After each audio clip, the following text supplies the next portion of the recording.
बिस्मिल्लाहिर्रहमानिर्रहीम। अस्सलामुअलैकुम। Easy learn में खुश आमदीद। ये लास्ट समरी है जो हम लोगों ने कंप्लीट कर ली थी। मैंने आपको दी थी, आई होप कि आप लोगों ने कर ली हो। आज हम उससे नेक्स्ट जाने लगे हैं। That are the chapter this is chapter 3। Title is sides and angles of a triangle, जिसमें नाम इंडिकेट कर रहा है कि साइड्स, ठीक है। ट्रायंगल की कितनी साइड्स होती हैं? 3। और एंगल्स कितने होते हैं? 3। तो एक ट्रायंगल का दूसरी ट्रायंगल के साथ कंपैरिजन, उसके एंगल्स का उसकी साइड के साथ अंदाज़ा वगैरह। तो इस तरह की चीज़ें जो है वो हम लोग इसमें देखेंगे कि साइड्स एंड एंगल्स में क्या होता है। देखें, ट्रायंगल की 3 तरह की टाइप्स होती हैं, बेसिक 3-4 तरह की। एक ट्रायंगल की टाइप वो होती है जिसके अंदर आप लोग कोई भी मतलब 3 ट्रायंगल्स को ड्रा करते हैं और कोई भी आप शेप वगैरह बना देते हैं, जिसमें कोई एंगल का या कोई साइड का हम ख्याल नहीं रखते, और उसको कहते हैं स्केलियन ट्रायंगल, ठीक है। इसमें ये होता है कि तीनों साइड्स की लेंथ डिफरेंट होती है आप आमने सामने की, ठीक है। लाइक अगर मैं आप लोगों को थोड़ा सा बेसिक समझाने की कोशिश करूँ, जैसे लेट से कि ये एक मेरे पास ट्रायंगल मैं बनाने की कोशिश कर रहा हूँ, and this is the triangle जहाँ पे मैं इसको बता रहा हूँ कि यार इतनी लेंथ हो और इतना इसका एंगल हो, ठीक है। उसके बाद मैं इसे ये गाइड कर रहा हूँ कि यहाँ पर जाओ, और अगेन मैं इसे यही बता रहा हूँ कि कितनी लेंथ हो। 5 कर लेते हैं, और जो एंगल है, अब एंगल जो है वो इसका हमें स्पेसिफाई करवाना पड़ेगा, ठीक है।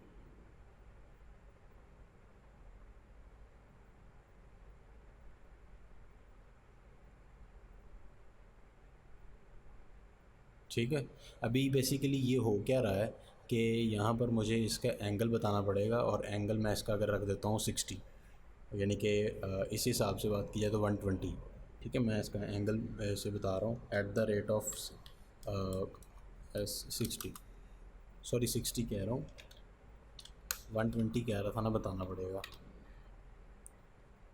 एट द रेट ऑफ 5, और एंगल जो है वो 120 बता देता हूँ। उसके बाद यहाँ से इसको हम अगर इधर ज्वाइन करें तो ये एक ट्रायंगल आ गई। मैं पहले इस ट्रायंगल से पहले आप लोगों को एक और इसके बाद ट्रायंगल बनाता हूँ, उसमें मैं ये काम कर देता हूँ कि जनाब ये मेरे पास कोई लेंथ है, और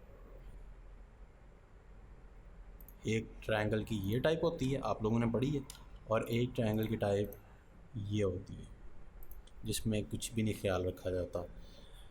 अगर मैं इस ट्रायंगल की बात करूं तो आप लोग इसमें देख सकते हैं, क्या देख सकते हैं, ये एक ऐसी टाइप की ट्रायंगल है जिसकी तीनों साइड्स जो हैं वो इक्वल हैं। इसको हम क्या बोल सकते हैं? Tell me. Equilateral triangle, understand. तीनों साइड्स बराबर है। वाज़ेह रहे कि अगर आपकी तीनों साइड्स बराबर हैं, इट मीन्स कि आपके जो एंगल्स हैं वो भी क्या होंगे? बराबर होने चाहिए। और एक ट्रायंगल में जो सम ऑफ द एंगल्स हैं वो कितने होते हैं? 60 + 60 120, एंड +60 180। हम लोग ऑलरेडी बात कर चुके हैं कि किसी भी ट्रायंगल में जो एंगल हैं वो 180 से ज़्यादा नहीं हो सकते। अगर आप एक एंगल बढ़ाते हैं तो ऑटोमेटिक दूसरे कम करने पड़ेंगे। अगर नहीं करेंगे आपकी जो शेप है वो क्लोज़ नहीं हो पाएगी। इसका मैं प्रैक्टिकली एक्सपेरिमेंट आज करके भी दिखाऊंगा। एक हमारे पास ये कैटेगरी आ जाती है, इसको देखते हैं इसमें क्या है।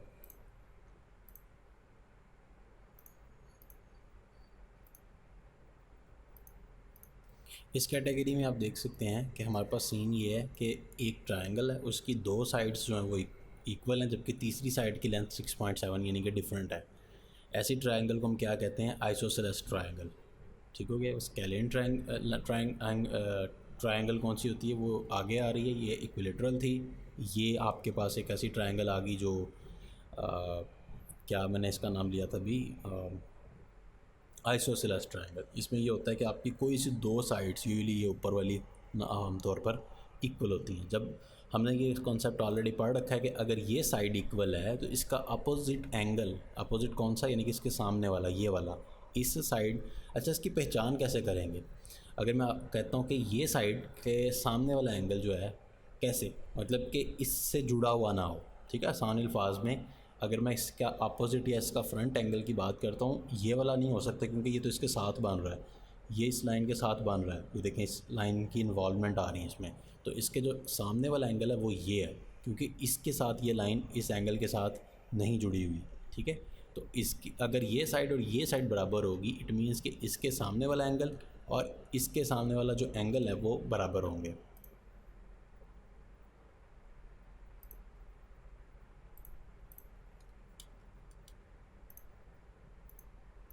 यू कैन सी कि एंगल्स जो हैं वो 58 और 58 आ रहे हैं। और जो तीसरा एंगल है, अच्छा एक और बात आप लोगों ने देखी कि जैसे ही ये एंगल 58 और 58 का हो गया, ठीक है, तो कितने एंगल का सम क्या हो गया, 100 एंड आई थिंक 16 हो गया, 116। और जैसे ही आपने इसको इसमें ऐड किया तो टोटल 180 हो गया। बात ये करने का मकसद है, जैसे यहाँ पर 60 था पीछे, तो टोटल जो सम है वो 180 ही रहता है तीनों को ऐड करके। ये कॉन्सेप्ट ज़हन में रखिएगा कि अगर आप खुद चाहें कि एंगल मतलब आपको गिवन हो तो आप बता सकते हैं बराबर हो, तो आप कह सकते हैं कि ये साइड्स बराबर हैं। इसके बरक्स आपको अगर साइड्स गिवन है बराबर है उनकी लेंथ, तो आप ये खुद बता सकते हैं कि इसके एंगल बराबर है। उससे बाद हमारे पास एक ट्रायंगल की और टाइप आ जाती है जिसमें हमने ये पढ़ रखा है कि ऐसी टाइप जिसकी तीनों की तीनों साइड्स की होंगी डिफरेंट होंगी। ऐसी ट्रायंगल का हम फिर क्या करें, या इसका क्या नाम रख सकते हैं? ऐसी ट्रायंगल का जो नाम होता है वो क्या होता है बताइएगा। इसकी तीनों साइड्स की जो लेंथ है वो कोई भी एक दूसरे से मैच नहीं करती और सारी डिफरेंट है, कोई कॉन्सेप्ट नहीं है। इस तरह के ट्रायंगल को स्केलियन ट्रायंगल कहते हैं। और इस स्केलियन ट्रायंगल से हमारा जो वास्ता है इस चैप्टर में पड़ेगा, होगा क्या कि आपके पास सारी की सारी जो साइड्स की लेंथ हैं वो डिफरेंट है। और इससे पिछले चैप्टर्स में हम लोग क्या पढ़ चुके हैं, ये वाली चीज़ें कि अगर ये साइड बराबर हो, ये साइड बराबर हो तो एंगल्स बराबर है। अगर ये चीज़ बराबर हो, ये चीज़ हो, ये तो एंगल्स बराबर है। अगर दो ट्रायंगल्स कांगुरेंट हों तो ये चीज़ और ये चीज़ बराबर है। तो इस ट्रायंगल में हम ये चीज़ पढ़ेंगे कि अगर वो चीज़ें बराबर ना हों, एक दूसरे से बड़ी या छोटी हों, यानी कि प्रॉपर्टीज ऑफ इक्वालिटी नहीं बल्कि इन इक्वालिटी। कौन सी? इन इक्वालिटी के जो रिलेशंस हैं ट्रायंगल्स के दौरान इन साइड में, यानी कि ट्रायंगल्स में, वो आज की एपिसोड का हिस्सा होंगे। और इस पूरे यूनिट में हम लोग उन्हीं चीज़ों को डिस्कस करेंगे।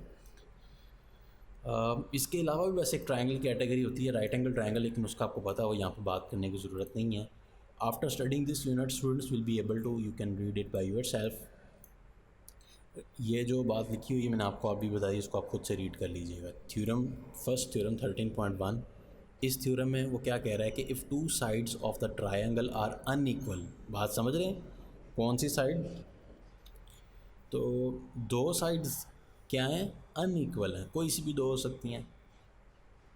और जो तीसरी साइड है वो भी अनइक्वल है, ठीक है ना। जब दो साइड्स अनइक्वल हो गई तो तीसरी जो है वो भी अनइक्वल ले रहे हैं हम यहाँ पे। जैसे मैंने आपको बताया था कि हम कौन सी ले रहे हैं, स्केलियन ट्रायंगल्स को कंसिडर कर रहे हैं। The longer side has an angle of greater measure than opposite of it, ठीक है। अब यहाँ पे आते हैं और एक चीज़ जो मैंने आपसे भी कही थी कि मैं आपके साथ शेयर करूँगा। देखें, अगर मैं लाइन सेलेक्ट करता हूँ, एक मैंने लाइन ड्रॉ कर ली, लेट्स से कि ये एक लाइन आ गई।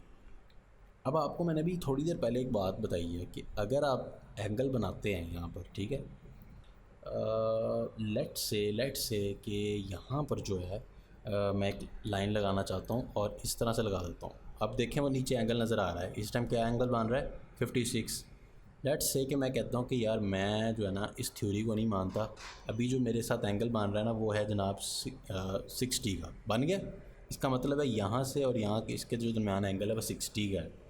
और अब जो एंगल इसके साथ मैं, देखें आप एक बात ख़ुद ही सोच लें कि देखें मुझे मजबूरी है कि मैं इसके साथ यहाँ तक ला के बनाऊँ, ऐसे ही है ना। देखें मुझे एंड पॉइंट जो है ना जब तक मैं लगाऊँगा नहीं इसके साथ तो ये इसके ट्रायंगल बनेगी नहीं। अगर मैं यहाँ पर ला के छोड़ दूँ क्या ये ट्रायंगल बन गई? ये जो बीच में गैप आ गया इसका क्या करेंगे? यानी कि जब तक हम इस ट्रायंगल को यहाँ पर इसके एंड पॉइंट के साथ कनेक्ट नहीं करेंगे तब तक ये ट्रायंगल कंप्लीट नहीं है। और हम जब जैसे ही मजबूरन कनेक्ट करते हैं या करने की कोशिश भी करते हैं तो हमारा जो एंगल है वो खुद ब खुद बने हैं, हमारे पास चॉइस नहीं है। तो इन केस आप इसको चेक करना चाहते हैं, बहुत ही आसान काम है। ये देखें, ये एंगल चेक करें आप, उसके बाद ये एंगल चेक कीजिएगा और आप उसके बाद फाइनल एंगल को भी चेक कर सकते हैं। देखें ये खुद एंगल बने हैं और अगेन जो सम है वो कितना है? 60 और ये 72 और 48 क्या हो गया 180, ठीक हो गया। अब अगर आप कहें कि नहीं जी मैं तो इस थ्योरी को नहीं मानता और मैं जो है ना इस कॉन्सेप्ट को जो बिल्कुल भी नहीं फॉलो करना चाहता, तो देखें भाई अगर आप इस कॉन्सेप्ट को नहीं फॉलो करते, हम ये कोई सी एक लाइन लगा देते हैं। अब आपने इस कॉन्सेप्ट को नहीं फॉलो करना, कॉन्सेप्ट आपका खुद करेगा। देखें मैं अगर ये क्लोज बनाना चाहता हूँ, अगर मैं इस तरह लगा दूँ, मेरा एंगल हर सेकंड थोड़ा सा इधर उधर करने से चेंज हो रहा है, देखा है ना, यहाँ पे कुछ हो रहा है, यहाँ पे कुछ हो रहा है, यहाँ पे, तो ये तो खुद ब खुद बनेगा। जब मैं इसको थोड़ा सा आगे ले जाता हूँ तो वो शेप क्लोज नहीं हो रही, थोड़ा पीछे ले जाता हूँ तो वो एक्स्ट्रा निकल रहा है। तो जैसे ही हम इसको एटम पॉइंट पे कनेक्ट करते हैं तो ऑटोमेटिकली जो कम्बिनेशन है ना वो फिर से वही बनना चाहिए। देख सकते हैं कि कम्बिनेशन जो है ना वो हमें फॉलो करता रहेगा। तो इस वजह से मैंने आपके साथ ये बात शेयर की थी कि आप ट्रायंगल जब भी बनाते हैं तो ये रूल है कि सम ऑफ द एंगल्स उसके हमेशा क्या होंगे 180। तो अभी हमारे पास आज की जो ट्रायंगल है उसको मैं किसी और कलर से बना लेता हूँ, क्योंकि ऑलरेडी हम लोग काफ़ी ज़्यादा यहाँ पे बना चुके हैं। तो मैं यहाँ पर ठीक है एक सेलेक्ट करने लगा हूँ सिंपल सी चीज़। कुछ इस तरह की सिचुएशन है कि एक ऐसी ट्रायंगल आपके थ्योरम में आज गिवन है कि वो कहते हैं कि दो साइड्स की जो लेंथ है ना वो अनइक्वल है। कौन सी दो साइड्स हो सकती हैं, वी डोंट नो, हमें कुछ नहीं पता कि वो दो साइड्स कौन सी हैं। राइट नाउ मैं एक काम करना चाहता हूँ और वो ये है कि मैं यहाँ पर एक ट्रायंगल बना लेता हूँ, ठीक है। ये एक ट्रायंगल मैंने ड्रा की है। देखने में चलें 90 की अगर नहीं लेना चाहते तो आपको 90 के बगैर फिर इस तरह लगेगा कि शायद मैं कोई स्पेसिफिक ट्रायंगल है। अच्छा ये एक ट्रायंगल होगी, इसका नाम रख लेते हैं ए बी और यहाँ पे फाइनल सी। ए बी सी एक ट्रायंगल आ गई, रैंडमली मैंने सेलेक्ट किया आपके सामने। अब होता क्या है कि ये एक ट्रायंगल है और इसकी जो साइड्स हैं वो अनइक्वल हैं, देख सकते हैं आप। लॉन्गर साइड कौन सी नज़र आ रही है, ये, और the longer side has an angle of greater measure opposite to it, यानी कि इसका जो एंगल यहाँ अपोजिट कौन सा है, ये तो नहीं हो सकता क्योंकि इसके साथ तो ये अटैच है, ये तो नहीं हो सकता क्योंकि इसके साथ ये अटैच है, तो ये है इसका यानी कि अपोजिट एंगल। तो इसका जो अपोजिट एंगल है यानी कि A B C, measure angle A B C, ये जो एंगल है बी पे बांध रहा, this is actually greater than the measure angle A C B. ये हमने प्रूव करना है क्योंकि ये साइड बढ़िया है तो इसके सामने वाला एंगल भी बड़ा, अगर ये साइड छोटी है तो इसके सामने वाला एंगल भी छोटा, और अगर ये सबसे छोटी है तो इसके सामने वाला एंगल ये वाला सबसे छोटा। ये हम कॉन्सेप्ट आज हम लोगों ने डिस्कस करना है और इसको प्रूव करना है। अभी मैं इसको स्टार्ट में एक छोटा सा यहाँ पे काम करने लगा हूँ और वो काम ये है कि आप लोग अच्छा आप लोगों को क्लियर हो गया कि हमने करना क्या है सबसे पहले। अगर नहीं तो मैं क्विकली एक दफ़ा इसको रिकैप करता हूँ, जिनको समझ आ गया वो स्किप कर दें। करना ये है कि थ्योरम आपका ये कह रहा है कि अगर आपकी एक ट्रायंगल है जिसकी length of the sides different है, तो ऐसी दो साइड्स पकड़ लें ट्रायंगल की जिनकी लेंथ डिफरेंट है, कोई सी भी दो पकड़ लें। तो जो लॉन्गर साइड है, ये लेट्स से कि लॉन्गर साइड है और ये जो छोटी साइड है, लॉन्गर साइड जो है उसका जो अपोजिट एंगल है यानी कि ये जो एंगल ए बी सी यहाँ पे मान रहा है, this has a greater angle than the opposite to the smaller side length angle, यानी कि ये वाले एंगल के। इस चीज़ को प्रूव करने के लिए गिवन आपको दे रखा है, अपनी बुक में देखें क्या गिवन है, ट्रायंगल ए बी सी, जिसमें आपको मैयर ऑफ द ए सी बताया जा रहा है कि ए बी से बड़ी है, ठीक है, ये आपको गिवन है। जो चीज़ गिवन होगी उसको हम लोग यहाँ पे ड्रॉ भी करते जाएंगे ताकि जो चीज़ गिवन है उसको और जो चीज़ नहीं गिवन उसको अलग से मेंशन किया जा सके। तो ए सी की लेंथ आप देख सकते हैं यहाँ पर कि क्या है, ए सी की length that is the 6.851 is greater than the AB length which is 5.414। all right, next बात करने की कोशिश करते हैं। हमने प्रूव ये करना है कि यहाँ पर जो एंगल मान रहा है A B C is greater than the A C B. ठीक हो गया। कंस्ट्रक्शन थोड़ी सी करते हैं और कंस्ट्रक्शन के लिए मैं कलर थोड़ा सा चेंज करूँगा और वाइट कलर चूज़ कर लेता हूँ। कंस्ट्रक्शन क्या है वो मैं आप लोगों के साथ शेयर करता हूँ। कंस्ट्रक्शन ये करनी है जो मैंने लाइन लगाई है अभी, तो वो ये है एक्चुअली कि आपकी जो ये लाइन लगाई गई ये इस तरह से लगाई गई कि जो length of the A point, अच्छा इसका नाम तो पहले रख लें, मैंने बी से क्या किया है, एक पॉइंट लिया है बी से, इस पॉइंट का नाम डी रख रहा हूँ, ए मैंने एंगल बी से एक लाइन सेगमेंट ज्वाइन किया है पॉइंट डी को। ये पॉइंट डी कैसे लिया है, जितनी लेंथ ए बी की थी, आपको गिवन है कि ए सी बड़ा है ना, तो इसका मतलब जो छोटी लाइन था ए, ये 5.4419 that is the length of A B, मैंने इतनी ही लेंथ की एक यहाँ पर कंपास रख के लाइन लगाई, ठीक है, यानी कि इतनी लेंथ की एक लाइन ली यहाँ तक ए डी, जितनी ए बी है उतनी ही ए डी ली, और ए डी जो है वो कांगुरेंट है ए बी के, ठीक हो गया। और देन मैंने सिंपल बी और डी को वहाँ से ज्वाइन कर दिया। अब एक ज़रा यहाँ पर एंगल्स जो बन रहे हैं उनको हम थोड़ा सा यहाँ पर भी नाम देना चाहेंगे, और अब मैं आपकी बुक की कंडीशंस के मुताबिक यहाँ पर एंगल 1 लिख रहा हूँ और यहाँ पर जो है वो एंगल 2 लिख रहा हूँ। थोड़ा सा इसको जो है वो ठीक कर दूँ। एंगल 1 और एंगल 2 किस तरह से आए दोबारा से अपनी बुक में देखें साथ साथ। On A C this is your A C, take point D such that the AD is congruent with AB, join B to D so that the triangle ABD is an isosceles triangle. Label the angle 1 and angle 2 as shown in the figure. ठीक हो गया, ये आपकी statement है construction की। तो अब अगर आप चेक करना चाहें, ये एक आइसोसेलेस ट्रायंगल यहाँ पर बन रही है, this triangle is an actually isosceles triangle. और ये आइसोसेलेस ट्रायंगल क्या होती है, आइसोसेलेस ट्रायंगल एक ऐसी ट्रायंगल होती है जिसकी दो साइड्स बराबर होती हैं। तो अगर आप चेक करना चाहें वेरिफिकेशन के लिए तो आप देख सकते हैं कि ए बी की लेंथ क्या है 5.4419, और यहाँ पर अगर हम इसकी लेंथ को चेक करें तो you can easily track down that it this point also holds the same length, A D is also 5.4419। तो एक्चुअली आप लोगों के पास अभी जो है वो एक सीन यूँ है कि एक ट्रायंगल बनी हुई है, लाइक अगर मैं इसको सीधा करके बनाना चाहूँ, ठीक है, ये यूँ ट्रायंगल है आपके सामने, एक ट्रायंगल ए बी डी है, इस ट्रायंगल को ज़रा फोकस करें, ठीक हो गया। स्टेटमेंट्स और रीजंस की तरफ आ रहा हूँ। पहली चीज़ तो ये कि A B D in triangle A B D measure of 1 must be equals to measure of 2। क्यों एंगल जो 1 है और एंगल 2 बराबर होने चाहिए, मैं इसको रिमूव कर रहा हूँ। एंगल 1 और एंगल 2 बराबर है, क्यों मैंने कहा, रीज़न क्या है बताए कोई, आप में से कोई स्टूडेंट बता सकता है? जी हाँ, अगर किसी ने बताया तो वेरी गुड, बिल्कुल सही आप लोगों ने बताया होगा। और उसकी रीज़न ये है कि ये देखें, इसकी लेंथ और इसकी लेंथ क्या है, बराबर है, और जब ये लेंथ और ये लेंथ बराबर हो जाए देन क्या होता है, बताइएगा कोई, देन क्या होगा? देन यही होता है कि जनाब एंगल्स भी इक्वल हो जाते हैं।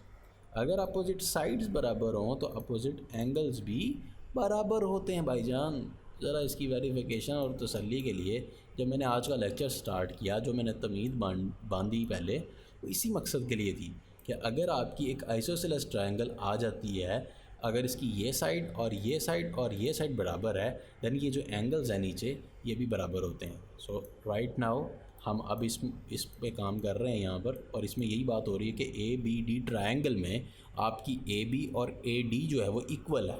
फॉर डैट रीज़न आपका एंगल 1 और एंगल 2 बराबर है। सो नीचे आ जाएँ, एक और ट्रायंगल आप लोगों को नज़र आ रही है छोटी सी, that is actually nothing but simple a triangle which is B C D या बी डी सी कह लें, जो भी आपका दिल करता है। आपकी बुक वाले इसको बी सी डी कह रही हैं। बी सी डी में अगर आप गौर करें तो आपके पास एक एंगल बन रहा है ए सी बी। मैं इसको रिमूव करना चाहता हूँ, ठीक है। कौन से एंगल की बात हो रही है? ए सी बी, यानी कि एंगल सी की बात हो रही है। क्लियर है? A C B is angle C. मैं इसको दोबारा से शेड करना चाह रहा हूँ ताकि हम थोड़ी सी ज़रा अंडरस्टैंडिंग कर सकें। ए सी बी, यहाँ पर जो एंगल बन रहा है इस पॉइंट पे, उसके बारे में बात हो रही है। ये एंगल जो है वो छोटा है आपके ये जो अंदर वाली साइड का एंगल है। क्यों? कोई रीज़न बताए इसकी तो मैं उसको शाबाश दे सकता हूँ। बुक से देख के नहीं बताना, बल्कि अपनी सोच यूज़ करें और बताएं। देखें, इस वक्त हम जो ट्रायंगल को कंसिडर कर रहे हैं ना, वो ट्रायंगल है एक्चुअली कौन सी? वो ट्रायंगल है एक्चुअली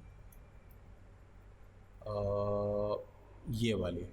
हम इस वक्त इस ट्रायंगल को कंसिडर कर रहे हैं। अब ज़रा आपको शायद थोड़ी सी ज़रा अच्छी समझ आए। देखिए ये छोटी सी ट्रायंगल है और इस ट्रायंगल में, किसी भी ट्रायंगल में जो इंटीरियर एंगल होता है वो हमेशा जो होता है छोटा होता है अगर उसके नॉन एडजेसेंट जो है ना एक्सटीरियर एंगल्स, यानी कि एक्सटीरियर एंगल अपने नॉन एडजेसेंट इंटीरियर एंगल से या इंटीरियर एंगल अपने नॉन एडजेसेंट एक्सटीरियर एंगल से हमेशा जो होता है वो फ़र्क रखता है। और क्या रखता है? इंटीरियर छोटा होता है, एक्सटीरियर बड़ा होता है। ये एक रूल है, अगर आपको इसका नहीं पता तो आप इसको जान लीजिएगा, तो ये आपको हेल्प करेगा। मैं रिपीट करता हूँ ये कैसे बात हो रही है। इसका कॉन्सेप्ट समझाने के लिए मैं यहाँ पर एक ट्रायंगल लेता हूँ और आप लोगों को बताता हूँ कि ये जो मैंने अभी पॉइंट डिस्कस किया है व्हाट इज़ दिस। एक्चुअली मैं ये कह रहा हूँ कि अगर आपके पास एक सिंपल ट्रायंगल है, जो इंटीरियर एंगल होगा, देखें ये एक ट्रायंगल है और इस ट्रायंगल का मैं एक एंगल ले रहा हूँ। दिस इज़ इंटीरियर और एक्सटीरियर? भाईजान दिस इज़ इंटीरियर एंगल। कितना है? 55। उल्टा लिखा हुआ है, don't worry, but this is 55। अगर मैं इसके बाहर वाली साइड पे जाऊँ, इट इज़ 125। तो इंटीरियर बड़ा हुआ या एक्सटीरियर? इंटीरियर बड़ा, सॉरी एक्सटीरियर बड़ा हुआ ना 125। ये इसी केस में नहीं है ऐसे। एडजेसेंट का मतलब ये होता है कि उसके साथ वाला, ऐसा नहीं कि इसके साथ मैं यहाँ पीछे आके यहाँ कहीं पे और पे कंपैरिजन करूँ। और अच्छा ये ऐसे नहीं कि इधर वाला ही होगा। ज़रा और भी मज़ेदार एक फैक्टर आपको चेक करवा देता हूँ। आपकी मर्ज़ी, आप चाहें तो इस एंगल को इस साइड पे कंपेयर भी कर सकते हैं। अच्छा आप बताएं, अब कोई बताए कौन सा एंगल बड़ा होगा?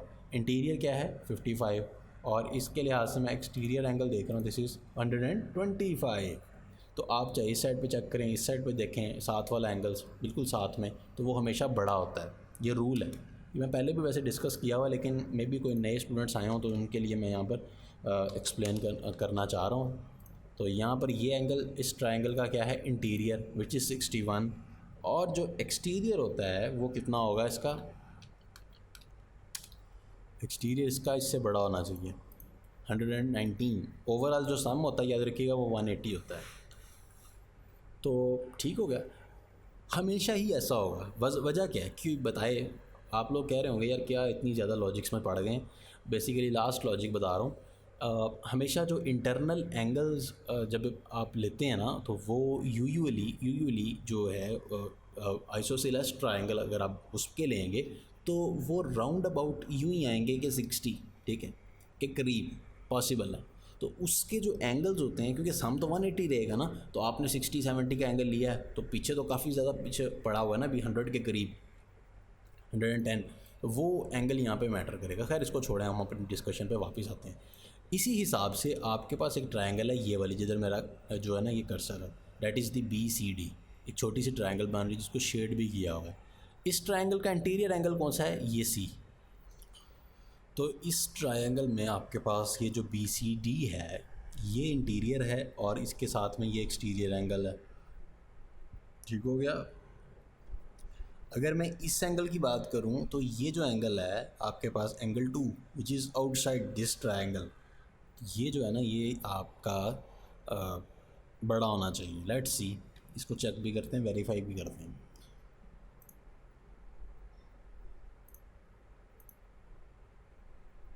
ये देख सकते हैं ये 52 का आ रहा है। तो हमने यही कहा है ना कि आपका ACB is greater than angle 2, या angle sorry less than angle 2, या angle 2 is greater than ACB। ठीक है, नेक्स्ट अपनी स्टेटमेंट की तरफ चलें, which is measure angle 1 and measure angle 2 are equal. We already said that. हमने ये पहले भी बात की कि मैयर एंगल 1 और मैयर एंगल जो 2 है वो इक्वल होता है। तो ये लीजिए वापस आ गए, नॉर्मल सिचुएशन कर दी। हमने पहले बात की कि मैयर एंगल 1 और मैयर एंगल 2 तो बराबर है।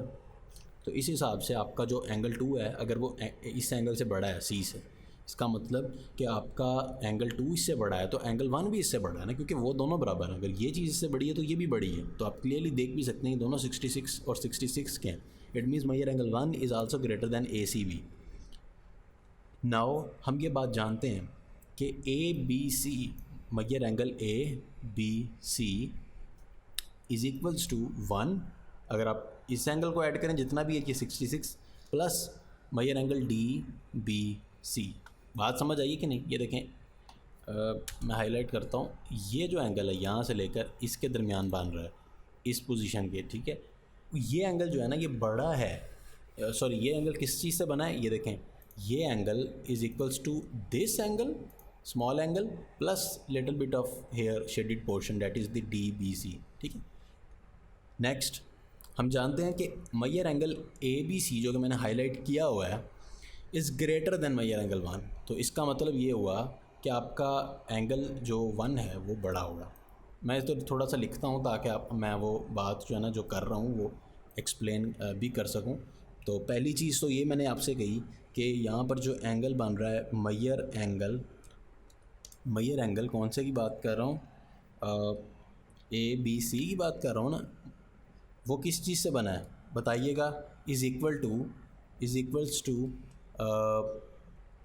आप जब इसमें एंगल 1 को इसमें ऐड करेंगे, एंगल 1 ये क्या लिखा गया है, एंगल 1 प्लस एंगल, कौन कौन से एंगल हैं ये देखें, ऊपर देखें साथ साथ, ये जो एंगल था ये किसके 1 के बराबर है और यहाँ पर डी बी सी के, एंगल डी बी सी के। और इस हिसाब से आपको आप ये क्लियरली कह सकते हैं कि एंगल, क्या एंगल का नाम था, A B C is greater, ये ग्रेटर एंगल है, इस ग्रेटर का साइन किधर गया, ये ग्रेटर देन किससे, मेजर एंगल 1 से, तो एंगल 1। उस हिसाब से ग्रेटर और लेस देन की यार साइन आई जा रहे हैं, ग्रेटर देन मेजर एंगल 1। अच्छा जी, ये जो मैंने चीज़ें लिखी हैं ना इसको ज़रा गौर से देखिएगा, ये ज़रा समझने वाली बात है। देखें आपका ये जो ए बी सी एंगल मान रहा है, ये एंगल मान रहा है ये वाला, विच इज़, पहले आप यहाँ से ले रहे हैं ए बी सी ये पूरी लाइन तक का, विच इज़ 81। और अभी हम जो कहते हैं कि ए बी सी को जो हमने डिवाइड किया हुआ ना वो दो हिस्सों में, एक इसमें which is A B D, and एक और एंगल में हमने इसको डिवाइड किया हुआ है which is the shaded portion, I already said you, which is something like 15, ठीक है। तो A B C is divided into A B D plus D B C. तो ए बी डी का नाम रखा हुआ है 1, इसलिए हम उसको 1 1 कह रहे हैं, actually it is A B D. So measure angle A B C is equal to 1 plus this angle, इसका नाम क्या है, डी बी सी। अब आपको ये चीज़ तो क्लियर होगी कि ए बी सी काफ़ी बड़ा एंगल है, तो उसमें दो चीज़ें से मिल के बना है, एक इससे और इससे। जब ये दोनों चीज़ें शामिल होती हैं तो तब जाके ये अकेला ही एंगल बन रहा है। अगर आप प्रैक्टिकल केस में देखना चाह रहे हैं तो आप यहाँ पर क्लियरली देख सकते हैं कि 81 है और एंगल 1 जो है वो 66 है, और ये 15 जब इसमें ऐड होते हैं तब जाके ये पूरा एंगल बनता है। इस हिसाब से हम ये क्लियरली यहाँ पे कह सकते हैं कि angle 1 is actually less than the whole angle A B C. ये ए बी सी तो 81 है ना, तो 66 एंगल 1, तो angle A B C is greater than angle 1, या सिंपल आप ये कह सकते हैं कि angle 1 is less than the A B C. आपकी बुक में ये लिखा हुआ है कि A B C is greater than angle 1, ठीक है, हो गया। तो हम लोग ये चीज़, अगर हमने ये कहा है कि A B C is greater than angle 1, so we can also say that the A B C is greater than angle 1, then it is also greater than measure angle A C B which is 52। क्यों कहा है, कोई बताए कि ये क्यों कहा है? उसकी रीज़न ये है कि देखें, पहले आपने थोड़ी देर पहले भी आपने कहा था, मैंने थोड़ी देर पहले एक बात कही कि देखें आपका जो एंगल 1 2 है, एंगल 2 जो है ये एक्सटीरियर एंगल है और ये इंटीरियर एंगल था। तो इंटीरियर बड़ा होता है कि एक्सटीरियर? हमने थोड़ी देर पहले कहा कि angle 2 is greater than this angle, C angle, ठीक है। और अब हमने थोड़ी देर पहले ये भी कहा कि एंगल 2 और एंगल 1 बराबर है, इसलिए अगर एंगल 2 इससे बड़ा है तो एंगल 1 भी इससे बड़ा है।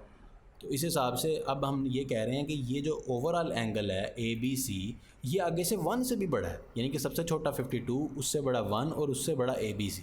तो अगर ए बी सी 1 से बड़ा है तो ए बी सी इससे भी तो बड़ा है ना, क्योंकि ये तो ए 1 से भी आगे से छोटा है, इसका तो उसके साथ कोई मुकाबला ही नहीं। तो इस हिसाब से A B C is greater than, हम फाइनली प्रूव करने में कामयाब हो चुके हैं कि overall angle A B C which is 81, you can also see that it is 81 and it is greater than the angle A C B which is 52। तो इसकी जो ओवरऑल है मैंने एक्सप्लेन कर दिया। नेक्स्ट टाइम हम लोग दोनों एग्जांपल्स को अपनी डिस्कशन में शामिल करेंगे जो इससे नेक्स्ट इसके रेलेवेंट है। तो प्रैक्टिस करके आइएगा। अगर कोई चीज़ समझ नहीं आई अभी तक कॉन्सेप्ट्स की, तो वो भी आप लोग इंशाल्लाह आप मुझसे पूछ सकते हैं, डिस्कस कर सकते हैं। नेक्स्ट टाइम आपसे मुलाकात होगी। टेक केयर, अल्लाह हाफिज़।